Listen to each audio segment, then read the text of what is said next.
स्वागत है आपका हमारे channel true crime story Hindi में। दर्शकों, हम यहाँ पर रोज क्राइम की सच्ची घटना लेकर आते हैं। आप पहली बार हमारे चैनल पर आए हैं तो कृपया चैनल को सब्सक्राइब जरूर करें। चलिए शुरू करते हैं आज की सच्ची घटना। जनपद हरदोई के गांव बहोइया के रहने वाले राम सिंह की भरावन चौराहे पर दर्जी की दुकान थी। उसका विवाह गांव मांझगांव की रीता से हुआ था। बाद में उससे एक बेटा हुआ, लेकिन रीता राम सिंह से उम्र में बड़ी थी। इसी बात को लेकर उसका पत्नी से विवाद होता रहता था। यह विवाद इतना बढ़ गया कि रीता अपने मायके चली गई तो फिर लौटकर वापस नहीं आए। राम सिंह ने कई सालों तक उसके वापस आने की राह देखी। जब वह वापस नहीं आई तो राम सिंह ने करीब 12 साल पहले गांव बसंतापुर की रीना से विवाह कर लिया। रीना राम सिंह से 10 साल छोटी थी। कालांतर में रीना 2 बच्चों की मां बनी। उसके बड़े बेटे का नाम सौरभ था और छोटे का गौरव। बाद में रीना आंगनवाड़ी में सहायिका के रूप में काम करने लगी।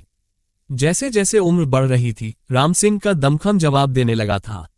दिन भर दुकान पर खटने के बाद वो घर आता तो रास्ते में दारू के ठेके से दारू पीकर घर लौटता था। घर आकर खाना खाते ही सो जाता था। उसे बीवी की जरूरतों को पूरा करने की सुध ही नहीं रहती थी। राम सिंह के मकान के बराबर में ही उसके चाचा श्रीपाल रहते थे। श्रीपाल के 2 बेटे थे, सोनेलाल उर्फ भूरा और कमलेश। कमलेश लखनऊ में बीकॉम की पढ़ाई कर रहा था। भूरा भरावन चौराहे पर ही एक दुकान पर सिलाई का काम करता था। वो अविवाहित था। राम सिंह और भूरा की उम्र में काफी अंतर था। इसके बावजूद भी दोनों भाइयों में अच्छी पटती थी। एक दिन भूरा अपने साथियों के साथ तालाब में मछलियां पकड़ने गया। वो काफी मछलियां पकड़ कर लाया। उसने सोचा क्यों न थोड़ी मछलियां राम सिंह भैया को दे आए। वो मछलियां लेकर राम सिंह के घर पहुंचा तो रीना सब्जी बनाने के लिए बैंगन काट रही थी। थैला उसके आगे रखते हुए भूरा बोला, छोड़ो भाभी, ये बैंगन काटना। ये लो मस्त मछलियां, इनको साफ करके पकाओ। आज रात मैं भी खाना यहीं खाऊंगा। रीना ने एक नजर मछलियों पर डाली, फिर होठों पर मुस्कान सजाते हुए बोली, भूरा, शिकार फंसाने में तो तुम माहिर हो। गजब की मछलियां फंसाई हैं। भूरा ने भी मजाकिया अंदाज में जवाब दिया, ये तो छोटी छोटी मछलियां हैं, कोई बड़ी मछली फंसे तो बात बने। देवर जी, उसके लिए दमदार कांटा होना चाहिए। रीना ने तिरछी नजरों से कामुक वार किया। कांटा तो दमदार है भाभी, पर कोई आजमाए तो। भूरा की इस बात पर रीना लजा गई। मछलियां देकर भूरा बाहर निकला तो घर के बाहर बैठे राम सिंह ने पूछा, क्या हुआ? आज भाभी मछलियां बनाएंगी और मैं शाम को यहीं आकर खाना खाऊंगा। भूरा बोला, फिर तो दारू मुझे ही मंगानी पड़ेगी। शाम को जल्दी आ जाना। राम सिंह ने कहा। शाम हुई तो रीना ने मछली और रोटियां तैयार करके रख दी। इस बीच राम सिंह और भूरा भी आ गए। राम सिंह और भूरा दारू पीते हुए गपशप करने लगे। कितना समय बीत गया पता ही नहीं चला। राम सिंह ने कुछ ज्यादा ही शराब पी ली। जब वो सुध बुध खोने लगा तो रीना ने कलाई पकड़कर उसे उठाया और कमरे के अंदर ले जाकर पलंग पर लिटा दिया। पलंग पर ढेर होते ही राम सिंह खर्राटे भरने लगा। भूरा ने माफी मांगते हुए कहा, भाभी, भैया कुछ ज्यादा ही पी गए। गलती मेरी भी है, मुझे उनको रोकना चाहिए था। खैर, आप भी खाना खा लो। मछलियां बहुत स्वादिष्ट बनाई हैं आपने, मजा आ गया। भूरा ने रीना की प्रशंसा की। रीना ने भरपूर नजरों से भूरा को देखा। भूरा का युवा चेहरा नशे की मस्ती में चमक रहा था। वो बोली, तुम्हारे भैया को सचमुच ज्यादा चढ़ गई, पड़ते ही सो गए। शराब चीज ही ऐसी है भाभी, कितनी भी थकान हो, गम हो, परेशानी हो, आराम से नींद आ जाती है। रीना ने ठंडी आह भरी। हाँ, दारू पीकर लोग थकान उतार लेते हैं। जहां असली नशा हो वहां नजर भी नहीं डालते। रीना के इन शब्दों में दर्द भी था और आमंत्रण भी। भूरा ने उसकी आंखों में आंखें डाली तो वहां उसे प्यास का समंदर ठाठे मारता दिखा। वो रोमांटिक अंदाज में बोला, सच कहती हो भाभी, अब खुद को ही देख लो। आपके पास क्या नहीं है, अपने आप में पूरा मैखाना हो, जिसके रोम रोम में नशा है। और भैया घर के मैखाने न देखकर शराब में डूब जाते हैं। ओह, तो मैं तुम्हें नशे की बोतल लगती हूँ। रीना एकदम से भूरा के करीब आ गई। भूरा ने दुस्साहस किया। रीना की कलाई पकड़कर उसे अपने पास खींच लिया और उसका हाथ अपने सीने पर रखते हुए बोला, मेरे दिल से पूछ कर देख लो, ये बता देगा कि तुम कैसी हो। तुम हसीन हो, नशीली हो, मस्त हो, 3 बच्चों की माँ जो शरीर सुख से वंचित हो। कोई कुंवारा जवां मर्द उसके हुस्न की तारीफ करे, उसका हाथ थामे तो उसका बहकना स्वाभाविक है। रीना भी भूरा का अंदाज देखकर गदगद हो गई। भूरा ने उसका चेहरा थाम कर अपनी हथेलियों में लिया और अपनी गर्म सांसों से उसके चेहरे को नहलाना शुरू किया तो वो सुध बुध खोने लगी। धीरे धीरे ये खेल अपनी सीमाएं लांघता गया और उनके बीच अनैतिक संबंध बन गए। कुंवारे भूरा ने रीना की व्याकुल देह को उस रात जो सुख दिया, उससे रीना उसकी दीवानी हो गई। अब वो अक्सर पति राम सिंह की नजरों से बचकर वासना का खेल खेलने लगी। महीनों बीत गए, उनका खेल इसी तरह चलता रहा। भूरा रीना से ऐसे समय मिलने जाता जब राम सिंह दुकान पर होता।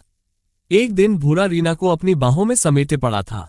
तभी अचानक रीना ने सास की झलक देखी तो उसने भूरा को धक्का देकर परे किया और हड़बड़ा कर उठ बैठी। भूरा पकड़े गए चोर की तरह सिर झुकाकर वहां से चला गया। रीना भी सिर झुकाए धरती निहारने लगी। सास राधा देवी का खून खौल रहा था। उसने आंखें निकालकर कहा, कुलछिनी, तू इतनी नीच निकली? अरे कुछ तो शर्म की होती। रीना ने सास के पैर पकड़ लिए। अम्मा, इसमें मेरा कोई कसूर नहीं है। भूरा ही न जाने क्यों मेरे पीछे पड़ा रहता है। पीछे पड़ा रहता है? राधा अपना हाथ नचाते हुए बोली, आज मैंने तेरी चोरी पकड़ ली तो पाक साफ होने का ढोंग कर रही है। मैं कल ही तेरे बाप को बुलाकर तेरी करतूत बताती हूँ। सास ने धमकी दी। रीना सास के पैरों में गिर पड़ी। माफी मांगते हुए गिड़गिड़ाए, इस बार माफी दे दो अम्मा। आइंदा उससे बात करते भी देखा तो अपने हाथों से मेरा गला घोंट देना खानदान की इज्जत का सवाल था। इसलिए राधा देवी ने चेतावनी देकर रीना को माफ कर दिया। बाद में उन्होंने यह बात अपने पति श्यामलाल को जरूर बता दी। बहू की हरकत से श्यामलाल भी सन्न रह गए। उन्होंने राधा से कहा, बात अपनी ही इज्जत की है, इसलिए ज्यादा तूल देंगे तो अपनी ही बदनामी होगी। बहू ने अगर गलती मान ली है और दोबारा गलती न करने का भरोसा दिया है तो एक बार उसे सुधरने का मौका देना ही ठीक है। उस दिन से राधा सतर्क हो गई। सास ससुर ने यह बात राम सिंह की जानकारी में नहीं आने दी थी। इसके बाद भूरा ने रीना के घर आना जाना बंद कर दिया। कुछ दिन दोनों शांत रहे, पर अंदर ही अंदर दोनों बेचैन थे। उनसे ये दूरी बर्दाश्त नहीं हो पा रही थी। आखिरकार एक दिन दोनों को मौका मिल ही गया। भूरा अपनी ताई राधा की नजरें बचाकर किसी तरह रीना के पास पहुंच गया और हसरतें पूरी कर लौट आया। इसके बाद दोनों को लंबे समय तक मिलन का मौका नहीं मिला। राधा की नजरें हमेशा बहू की पहरेदारी करती रहती। एक दिन शाम को दुकान से वापस आते समय राम सिंह को भूरा मिल गया। राम सिंह ने उससे पूछा, भूरा क्या बात है, आजकल तुम मिलते ही नहीं, घर भी नहीं आते? भूरा चौंका। इसका मतलब राधा ताई ने राम सिंह को कुछ नहीं बताया था। भूरा ने तुरंत बहाना ढूंढ लिया, अरे भैया, बस ऐसे ही कुछ काम में फंसा हुआ था। बहुत दिन हो गए हैं बैठे हुए, कल शाम को आओ, फिर महफिल जमाते हैं। भूरा ने हाँ तो कर दी, पर उसे डर था कि राम सिंह के साथ उसके घर में खाते पीते देखकर राधा कहीं तूफान न खड़ा कर दे। उसका साहस जवाब दे गया। उसने राम सिंह के घर न जाने का निश्चय कर लिया। अगले दिन शाम को भूरा घर नहीं पहुंचा तो राम सिंह उसे खुद जाकर पकड़ लाया। इत्तफाक से राधा और श्यामलाल घर पर ही थे। दोनों को देखकर भूरा की नजरें झुक गईं। वे दोनों भूरा को देखकर कुढ़ रहे थे, पर बेटे का भूरा के प्रति अपनत्व देखकर उन्होंने उस वक्त कुछ कहना ठीक नहीं समझा। भूरा ऐसा जाहिर कर रहा था जैसे उसे अपनी गलती का बहुत पछतावा हो। उसने रीना को नजर उठाकर भी नहीं देखा। उस दिन से भूरा के लिए फिर से रीना के घर जाने का रास्ता खुल गया। राधा चाहकर भी राम सिंह को रीना और भूरा के रिश्ते की बात नहीं बता सकी। उसने इशारों इशारों में बेटे को समझाना चाहा कि जवान लड़के का यूं उसके घर में घुसे रहना ठीक नहीं है, लेकिन राम सिंह भूरा पर कुछ ज्यादा ही विश्वास करता था। उसके इस विश्वास का फायदा उठाते हुए रीना और भूरा फिर से वासना के खेल में डूब गए। अब उनको राधा की भी परवाह नहीं थी, लेकिन एक साल पहले राम सिंह ने दोनों को एक दिन खेत पर रंगरलियां मनाते हुए देख लिया। राम सिंह ने दोनों को जमकर मारा पीटा। उस दिन के बाद से रीना और भूरा मोबाइल पर बात करके अपने मन को समझाने लगे। जब मौका होता रीना उसे बुला लेती। भूरा भी राम सिंह के सामने पड़ने से बचने लगा। इसके बाद तो भूरा अपनी दुकान से हटकर कहीं जाता तो राम सिंह उसका पीछा करता कि कहीं वो घर पर रीना से तो मिलने नहीं जा रहा। करीब 8 महीने पहले रीना ने एक बेटी को जन्म दिया, लेकिन वो अधिक दिन जीवित नहीं रह सकी। भूरा उसे अपनी बेटी मान रहा था। उसके मरने से वो बहुत दुखी हुआ। 17 जुलाई 2020 की शाम 7 बजे राम सिंह अपनी दुकान से लौटा। वो शराब पीकर आया था। उसने खाना खाया। रीना घर पर नहीं थी। उसकी बहन शिल्पी आई हुई थी। पता चला कि रीना सुबह ही उसी के साथ मायके बसंतापुर चली गई थी। इसलिए राम सिंह खाना खाकर घर के बाहर चारपाई डालकर सो गया। दूसरे दरवाजे पर उसके पिता श्यामलाल और राम सिंह के बच्चे सो रहे थे।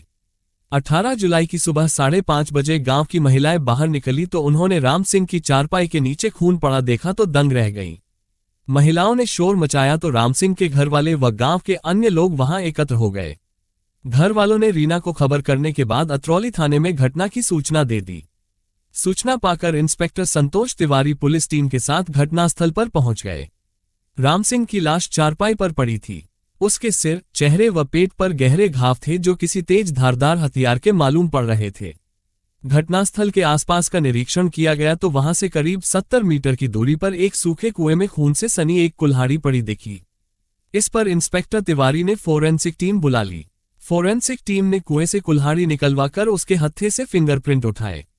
घटना की खबर पाकर रीना भी तुरंत घर वापस आ गई थी। इंस्पेक्टर संतोष तिवारी ने घटनास्थल का मुआयना करने के बाद रीना, श्यामलाल व घर के अन्य लोगों से पूछताछ की तो उन्हें आभास हो गया कि हत्या के पीछे किसी करीबी का ही हाथ है। घर वाले जानते हैं लेकिन बता नहीं रहे हैं। आलात कुल्हाड़ी का घटनास्थल के पास मिलना दर्शा रहा था कि घटना को अंजाम देने के बाद हत्यारे ने जल्दी में कुल्हाड़ी को कुएं में फेंका और घर जाकर सो गया। फिलहाल इंस्पेक्टर तिवारी ने लाश पोस्टमार्टम के लिए मोर्चरी भेज दी। रीना की तरफ से उन्होंने अज्ञात के खिलाफ आरपीसी की धारा 302 के तहत मुकदमा दर्ज करा दिया। पोस्टमार्टम रिपोर्ट आने के बाद इंस्पेक्टर तिवारी ने घर वालों से सख्ती से पूछताछ की तो सारी हकीकत सामने आ गई। पूछताछ के बाद उन्होंने 19 जुलाई 2020 को रीना और सोनेलाल को उनके घर से गिरफ्तार कर लिया और थाने लाकर उनसे सख्ती से पूछताछ की तो दोनों ने अपना जुर्म स्वीकार कर लिया। राम सिंह के बराबर निगरानी रखने से भूरा और रीना का मिलना मुश्किल होता जा रहा था। घटना से 1 महीने पहले भूरा अपनी दुकान से कहीं काम से गया और वापस लौट कर आया तो राम सिंह को शक हुआ कि वह रीना से मिलकर आ रहा है। गुस्से से उबल रहे राम सिंह ने भूरा को कैंची से मारा। अपने आप को बचाने के लिए भूरा ने अपना दायां हाथ आगे किया तो उसके हाथ में घाव हो गया और खून बहने लगा। घर आकर उसने मोबाइल पर बात करके रीना को खेत पर बुलाया और उसे अपना हाथ दिखाकर पूरी बात बताई। इस पर रीना ने कहा, अब बहुत ज्यादा हो गया, अगर साथ रहना है तो इसे रास्ते से हटाना ही पड़ेगा। इसके बाद दोनों घर लौट गए। अब भूरा राम सिंह से नजदीकियां बढ़ाने की कोशिश करने लगा जिससे उसे विश्वास में लेकर उसकी हत्या कर सके, लेकिन राम सिंह शराब पीकर अक्सर भूरा को डांट देता था। 17 जुलाई 2020 की सुबह रीना भूरा से मिली और कहा, मैं आज मायके जा रही हूं, मौका देखकर आज इसका काम तमाम कर देना। कहकर रीना चली गई। रीना के जाने के बाद राम सिंह दुकान पर चला गया। उसके पीछे से भूरा भी अपनी दुकान चला गया। शाम को राम सिंह दुकान से सीधे शराब के ठेके पर गया और शराब पीकर घर चला गया। उसके जाने के 10 मिनट बाद भूरा भी शराब पीकर घर चला आया। शाम 7 बजे खाना खाने के बाद राम सिंह सो गया। रात 10 बजे भूरा ने राम सिंह के बड़े बेटे बिन्नू से कुल्हाड़ी लेकर अपने पास रख ली। रात 12:30 बजे के आसपास भूरा अपने घर से निकला। बीच रास्ते में गाय बंधी थी। किसी तरह की आवाज ना हो इसके लिए उसने गाय की रस्सी खूंटे से खोल दी जिससे गाय वहां से चली गई। भूरा राम सिंह की चारपाई के पास पहुंचा और राम सिंह के सिर पर 7 लाई कुल्हाड़ी का एक तेज प्रहार कर दिया। राम सिंह के शरीर में कोई हरकत नहीं हुई। इसके बाद भूरा ने उसके ऊपर 4 वार किए। राम सिंह की मौत होने के बाद वह पास के एक सूखे कुएं के पास गया और कुल्हाड़ी कुएं में फेंक दी। फिर घर आकर सो गया। लेकिन भूरा और रीना का गुनाह कानून की नजर में आ ही गया। कागजी खानापूर्ति करने के बाद दोनों को सक्षम न्यायालय में पेश किया गया। वहां से दोनों को जेल भेज दिया गया। मिलते हैं दर्शकों एक और सच्ची कहानी लेकर, तब तक अपना ख्याल रखें और जुर्म के खिलाफ लड़ने की हमारी इस मुहिम में साथ देने के लिए कृपया चैनल को सब्सक्राइब जरूर करें।